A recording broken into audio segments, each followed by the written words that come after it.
Pendant que la sœur était en train de chanter pour la gloire du Seigneur tout à l'heure, le Seigneur me donnait la suite de l'enseignement. Il insistait sur la démonstration du royaume des cieux. Il insistait sur la démonstration du royaume des cieux. Et il m'expliquait quelque chose que je voudrais qu'on essaie de compléter. Bon, ce que vous devez savoir concernant la démonstration du royaume des cieux, c'est que premièrement, la démonstration du royaume des cieux a des niveaux. La démonstration des royaumes des cieux a des niveaux. Chacun de nous peut démontrer le royaume des cieux à un certain niveau.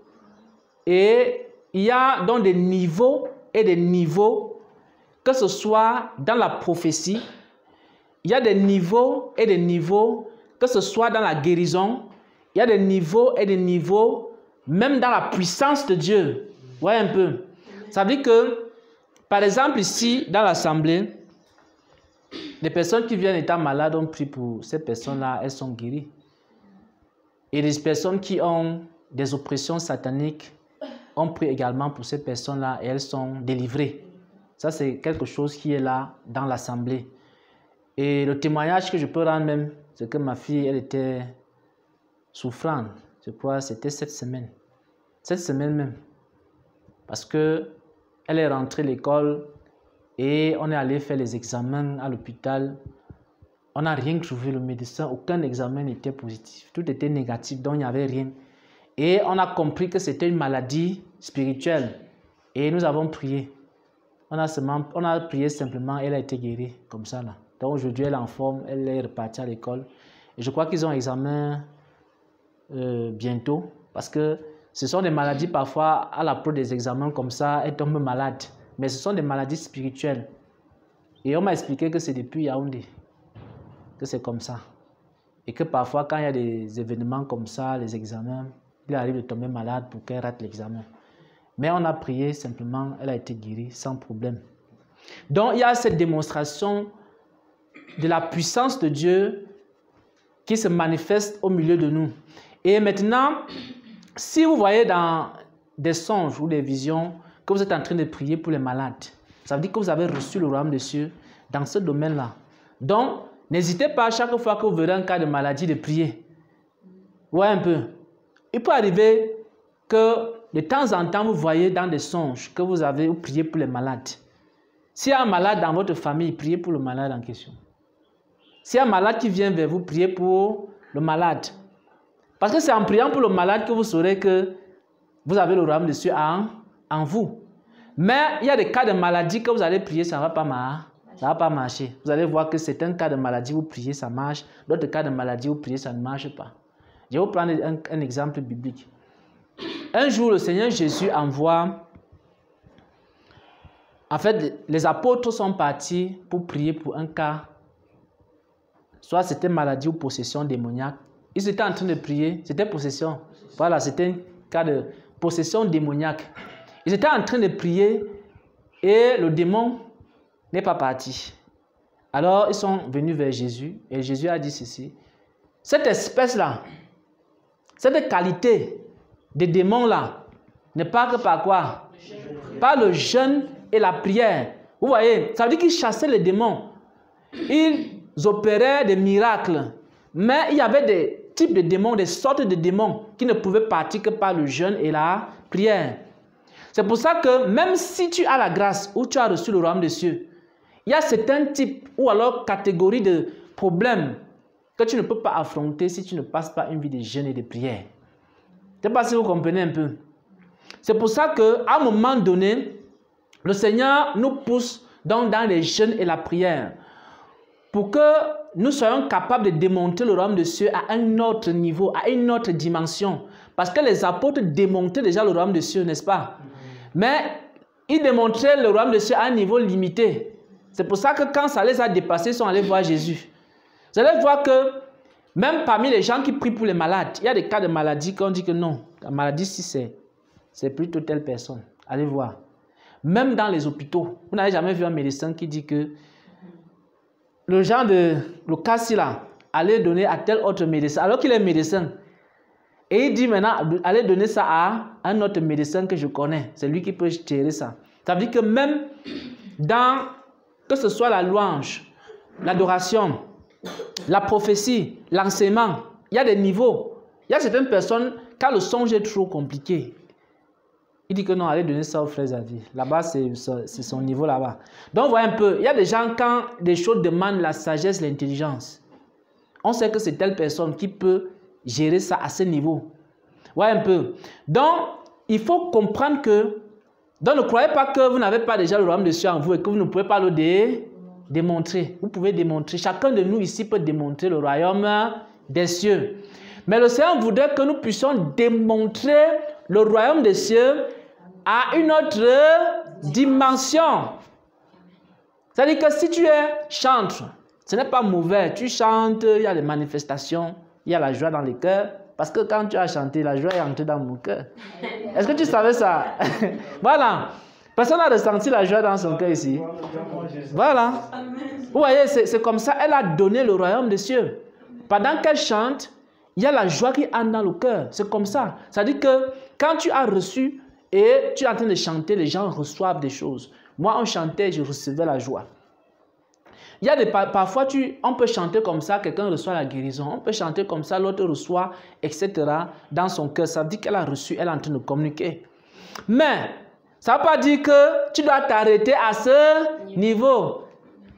Dit que bon, j'ai chanté, les gens ont reçu la joie, les gens ont reçu les visions, les prophéties. Bon, je m'arrête là, je crois que je suis un grand chat. Non, Dieu ne t'attend pas à ce niveau. Dieu veut maintenant que tu passes à une autre dimension. Ça ne veut pas dire qu'il n'y a pas ça en toi, il n'y a pas cette grâce. La grâce existe, mais la grâce doit augmenter. Et ça veut dire qu'il faut passer plus de temps dans la présence de Dieu. Ça veut dire qu'il faut passer plus de temps dans la prière. Et quand la présence de Dieu sera encore plus grande, qu'est-ce qui va se passer? Ce ne sera pas seulement la joie. Ça sera encore autre chose. Ouais, un peu. Maintenant, on va non seulement être rempli de joie, mais on va commencer à sauter ici, etc. La joie sera la joie qui déborde. Parce qu'il y a, même dans la joie, il y a la joie et la joie.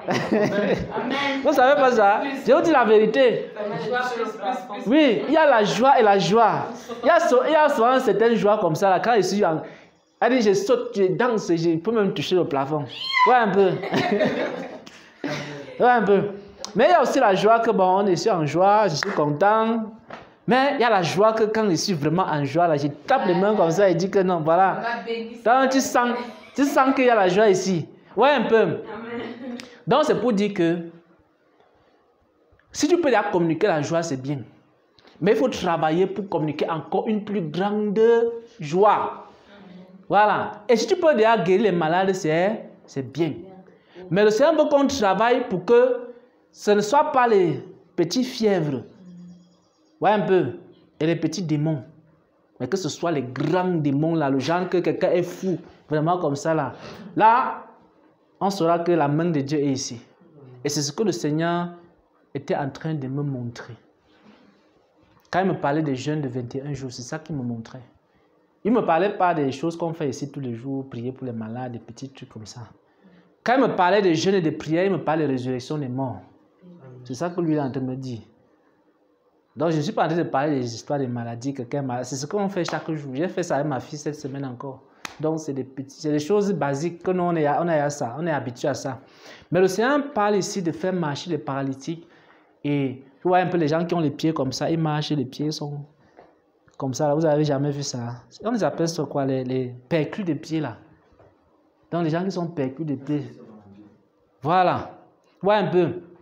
C'est ça que le Seigneur veut. Quelqu'un est perclus de 2 pieds comme ça, il marche, les pieds se tordent, mais tu regrettes ses pieds par la puissance de Dieu. C'est ça que lui est en train de parler ici, avec nous. Il ne parle pas des petites choses. Je ne peux pas aller entrer dans les jeûnes de 21 jours pour ça, parce qu'on a ça ici. Dans les jeûnes de 21 jours, 40 jours, les jeûnes qu'il nous demande de faire, et ce qu'il m'a montré, c'est pour ressusciter les morts. Vous savez, quand tu entres dans une ville, tu ressuscites un mort, toute la ville va écouter l'évangile. C'est de ça qu'il est question. Vous n'avez pas vu c'est comme ça que l'évangile se fait. Hein? Généralement, quand les prédicateurs entrent dans une ville, Dieu leur montre soit un fou, soit un mort. Il dit que va d'abord ressusciter le mort avant de commencer à prêcher. Dès qu'il a guéri le fou, directement. Tu n'as même pas besoin de commencer à dire que non, je suis un serviteur de Dieu. Tu vois seulement la foule qui vient là, les Thomas qui vont venir. Et tu vas maintenant leur donner le royaume des cieux. Voilà, c'est comme ça. C'est de ça que le Seigneur est en train de parler quand il parle ici des jeunes de 21 jours et de ce qu'il veut faire avec nous. Parce qu'il sait que les petites choses là, on a déjà ça. Bon, la dernière chose qui me montrait pendant que la sœur chantait, c'est, on va lire 1 Corinthiens 13.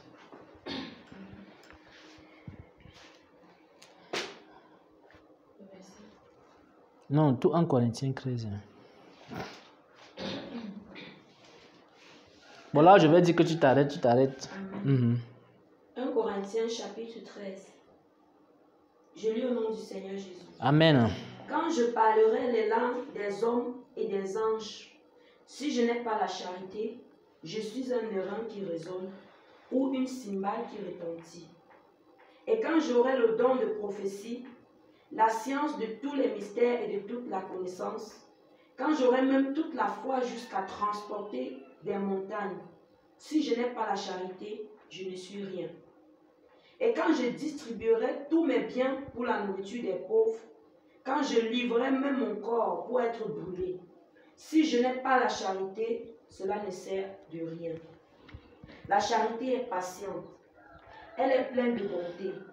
La charité n'est point envieuse, la charité ne se vante point, elle ne s'enfle point d'orgueil. Elle ne fait rien de malhonnête, elle ne cherche point son intérêt. Elle ne s'irrite point, elle ne soupçonne point le mal. Elle ne se réjouit point de l'injustice, mais elle se réjouit de la vérité. Amen. Donc on va s'arrêter là, on est en train de parler de l'amour. Et j'aimerais que tu ailles vers la fin, là où il dit, ces trois choses demeurent, la foi, l'espérance et l'amour. Maintenant, verset 13, maintenant donc ces trois choses demeurent, la foi, l'espérance, la charité. Mais la plus grande de ces choses, c'est la charité. Amen. Amen. J'aimerais qu'on s'arrête là parce que c'est ce que je recevais tout à l'heure et c'est important, extrêmement important. La démonstration, c'est quelque chose qui va finir. La démonstration, c'est pour la terre. Ouais, un peu. Quand on dit, quand je parlais des langues des hommes et des anges, ça c'est les démonstrations et c'est des choses qui sont là pour la terre. Que vous voyez ici là. Nous sommes là pour démontrer à cause de Thomas. Ouais, un peu. Pour que les gens croient. Parce que dans le royaume de Dieu, dans l'éternité, les gens n'auront plus besoin de voir pour croire, etc. Donc, cette démonstration-ci, ce n'est pas le plus important. C'est pour les autres, les incrédules. Vous voyez un peu. Nous cherchons la démonstration, c'est beaucoup plus pour les personnes qui ne connaissent pas Dieu, pour qu'on puisse les rassurer que c'est vraiment Dieu qui est ici. Mais avant de démontrer, on a d'abord reçu. On a d'abord cherché et on a reçu le royaume. Et c'est ça qui va nous faire entrer au ciel. Ce n'est pas la démonstration. La démonstration n'est pas la chose la plus importante. C'est même pas... Elle est là uniquement pour que lorsqu'on va donner le royaume de Dieu aux gens, qu'il y ait plus de personnes qui vont recevoir. Et c'est pour ça qu'aujourd'hui, le Seigneur me faisait comprendre que beaucoup de gens ont passé leur vie à s'attarder sur la démonstration. Et beaucoup démontrent comme ça, ils n'ont même pas d'abord ce qui est essentiel, l'amour. C'est-à-dire les fruits de l'esprit et le reste des choses. Et c'est ça que Paul est en train de dire ici. Parce que les Corinthiens démontraient. Les Corinthiens avaient tous les dons. En fait, ils avaient au moins 9 dons spirituels. Ils avaient les langues, la prophétie, les miracles et tous les dons qui sont cités dans 1 Corinthiens 12. Mais Paul leur dit, même quand vous aurez la capacité de démontrer, si vous n'avez pas ce qui est le plus important, même le royaume des cieux lui-même, ça veut dire que ça ne vous sert à rien. Donc, on ne doit pas chercher la démonstration aujourd'hui en mettant de côté ce qui est fondamental, ce qui va demeurer. Ce qui va demeurer, c'est l'amour dont on parle ici dans 1 Corinthiens 13. C'est ça. L'amour qui ne se vante point, qui ne fait point. Et c'est pour ça, qui ne s'enfle point d'orgueil. C'est d'abord ça qu'on doit rechercher. Et quand tu démontres dans ces choses, tu donnes. Ce que tu donnes, ce n'est pas la démonstration. Qu'est-ce que tu donnes? Je pose la question. Il faut que vous compreniez. C'est important parce que si on ne comprend pas ça, on est perdu dans le christianisme. Ce qu'on donne, ce n'est pas... Le royaume des cieux, ce n'est pas les guérisons là qu'on donne. C'est ce qui vient après les guérisons. Parce que quand on a guéri un malade, qu'est-ce qu'on doit lui donner? C'est le royaume des cieux. C'est-à-dire la parole, c'est-à-dire une instruction, une révélation, c'est-à-dire l'amour, quoi encore là? Tous les fruits de l'esprit que vous voyez là. On doit attacher la personne à Dieu. Dieu ne nous envoie pas guérir les malades. La guérison des malades, c'est pour la démonstration. Mais il faut que derrière cette démonstration, il y ait le royaume des cieux. Or, le problème qui se pose, et c'est pour ça que Dieu a un problème avec l'Église, c'est que les gens, ils croient qu'ils sont allés, je les ai envoyés démontrer des choses. Il faut qu'après avoir démontré, qu'on donne aux gens maintenant le royaume. Et le royaume, c'est dans ces trois choses qui demeurent. La foi, l'espérance et l'amour. Ouais, un peu. C'est ça les trois choses-là.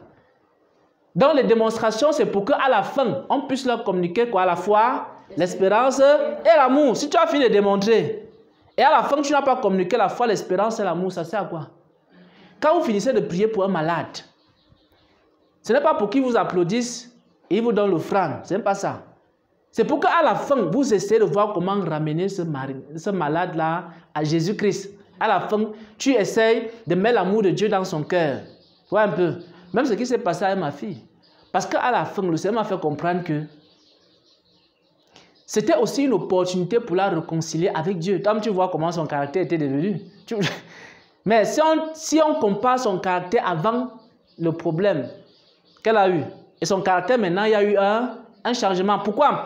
Parce que j'ai profité de la démonstration maintenant pour la réconcilier avec Dieu. Ouais, un peu. Dieu ne nous envoie pas aller ressusciter les morts. Ouais, un peu. Il nous envoie que après avoir ressuscité les morts, on réconcilie les gens avec Dieu. Et si toi-même tu n'es pas réconcilié avec Dieu, comment tu vas réconcilier les gens avec Dieu? C'est là où nous sommes tous perdus dans le christianisme. Il faut que chaque personne d'abord cherche le royaume des cieux avant de le démontrer. Sinon, quand tu auras fini de démontrer, tu n'auras rien à donner aux gens. C'est pour ça que plusieurs ont démontré, à la fin, ils n'ont rien donné aux gens. Ils ont donné aux gens les mauvaises doctrines. Après avoir démontré, ils ont donné aux gens les querelles. Après avoir démontré, ils ont donné aux gens les mauvais caractères. Après avoir démontré, ils ont donné n'importe quoi aux gens. Il n'y avait ni l'amour, ni la foi, ni l'espérance. Il n'y avait aucun fruit de l'esprit, aucune réconciliation avec Dieu. Et on a fini de démontrer maintenant, et c'est ce qui s'est passé avec les Corinthiens. Les Corinthiens démontraient le royaume. Mais après avoir démontré le royaume, vous savez ce qu'ils faisaient? Ils partaient commettre l'impudicité grave. On a dit que c'était quel genre d'impudicité là? Il y avait un qui avait soit la femme de son père, c'était ça. Vous voyez un peu, c'est comme ça que, après avoir parlé en langue là, c'est ce qu'ils partaient faire. Vous pensez que ça sert à quoi? D'aller faire 40 jours de jeûne et de prière? Et après, vous connaissez Jimmy Swaggart, un homme qui était dans le monde. Il remplissait les stades comme ça. Il a démontré, n'est-ce pas? Mais après, qu'est-ce qu'on a vu? On a vu la prostitution par la suite. Parce qu'en réalité, il n'a pas pu être capable de donner le royaume de Dieu aux gens. Donc, la démonstration n'est pas la chose la plus importante. Si quelqu'un n'a pas le royaume, il a perdu le royaume, qu'il s'arrête d'abord. Il recherche encore le royaume avant d'aller démontrer. Donc, rassurons-nous que avant d'aller chercher à démontrer le royaume, que nous avons d'abord reçu le royaume nous-mêmes. Et c'est pour ça que, même dans les jeûnes de revêtement que vous allez faire, quand vous faites un jeûne de revêtement, prenez les premiers jours, soit les 3 ou les 7 premiers jours, d'abord pour vous réconcilier avec Dieu. Que ce soit d'abord des temps de repentance, des temps de mettre de l'ordre dans votre vie. Et maintenant, vous continuez maintenant les 17 autres jours ou les 18 autres jours dans la prière pour demander les grâces de Dieu. Sinon, le revêtement de puissance là va venir se reposer sur un mauvais caractère. Je vous dis la vérité. Vous n'avez jamais vu ça? Hein? Vous voyez un homme qui guérit les malades, un homme de Dieu qui guérit les malades. Mais il manifeste un si mauvais caractère. Vous voyez même certains tapent sur les malades comme ça, il gifle le malade. Tu ne vois aucune compassion en lui. Vous n'avez jamais vu ça? Parfois même, quand le malade ne tombe pas, il pousse le malade qui va tomber là-bas. Un homme qui a l'onction comme moi et tu ne tombes pas, allez tombe. On te racle un peu là. Pour que tu tombes. Tu vois un peu.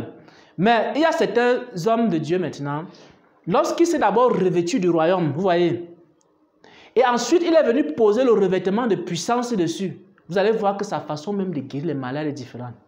Vous allez voir quand il impose même les mains aux malades, c'est avec tellement de compassion et il prie avec un si grand amour pour le malade. Et les malades sont guéris sans avoir besoin de faire toutes ces gesticulations et autres. Ça, c'est véritablement une personne qui a d'abord reçu le royaume et qui a communiqué le royaume. Voilà ce que je pouvais dire à ce sujet. Il y a 3 choses qui demeurent. La foi, l'espérance et l'amour. La démonstration, ça va partir. La démonstration, ce n'est pas des choses éternelles. C'est pour les Thomas, c'est pour les gens qui ne croient pas, pour qui croient. Donc, faut pas. Mais cherchez ce qui demeure. Et quand vous avez déjà ce qui demeure, vous venez maintenant faire la démonstration. Et le but de la démonstration, c'est qu'après, vous donnez aux gens ce qui demeure. Voilà. Ouais, un peu. C'est tout. Si vous avez compris ça, vous saurez comment prêcher l'évangile. Voilà, je crois qu'on a terminé. Je vais faire la prière de clôture.